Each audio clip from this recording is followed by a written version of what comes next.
કીસુ હા મમ્મી. આપણે પેલી ઢીંગલી લાવી છે, કઈ ઢીંગલી? પેલી નહીં અત્યારે બધા લાવતા, પેલી કઈ કહેવાય, લાફુબા ઢીંગલી નહીં આવતી એવી. લાભુભા ઢીંગલી કેવી આવે મમ્મી?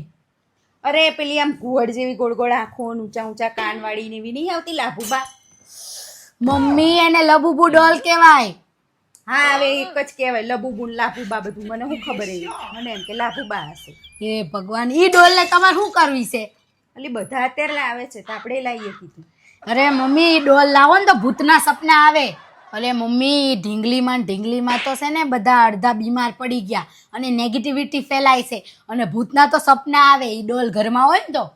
હાય હાય, પણ આટલા તો બધા લેતા હોય છે, મેં તો જોયું બધા લે છે, કેટલાય લીધી છે એવી તો. પણ કેટલાય લીધી હોય મમ્મી, પણ ઈ ડોલ લાબુબુ ડોલ નેગેટિવિટી ફેલાવે છે. હવે બધા હળગાવે છે. ટ્રેન્ડ નીકળો હોય એટલે જે નીકળે એ બધું લેવા ન મંડવાનું હોય. જે નવું આવ્યું મારે લેવું. તો જબરું કહેવાય નહીં, નવા નવા ટ્રેન્ડ આવે. મેં તો કીધું બધા લે છે તો આપણે લઈએ. એમાં ને એમાં અડધા તો લેશે. બધા લેશે એટલે આપણે લઈએ. બધા લેશે એટલે આપણે લઈએ. બધા તો બધું લે, આપણે લેવાનું. સાચી વાત છે, આવો થોડો ટ્રેન્ડ હોય. ઘરમાં આપણે બીમાર પડીએ તો ના જ લવાય ને, તો આપણે નથી લાવવું પાપા. એમ તો આમે બીક લાગે છે. એટલે બુબુ ડોલ લેવી.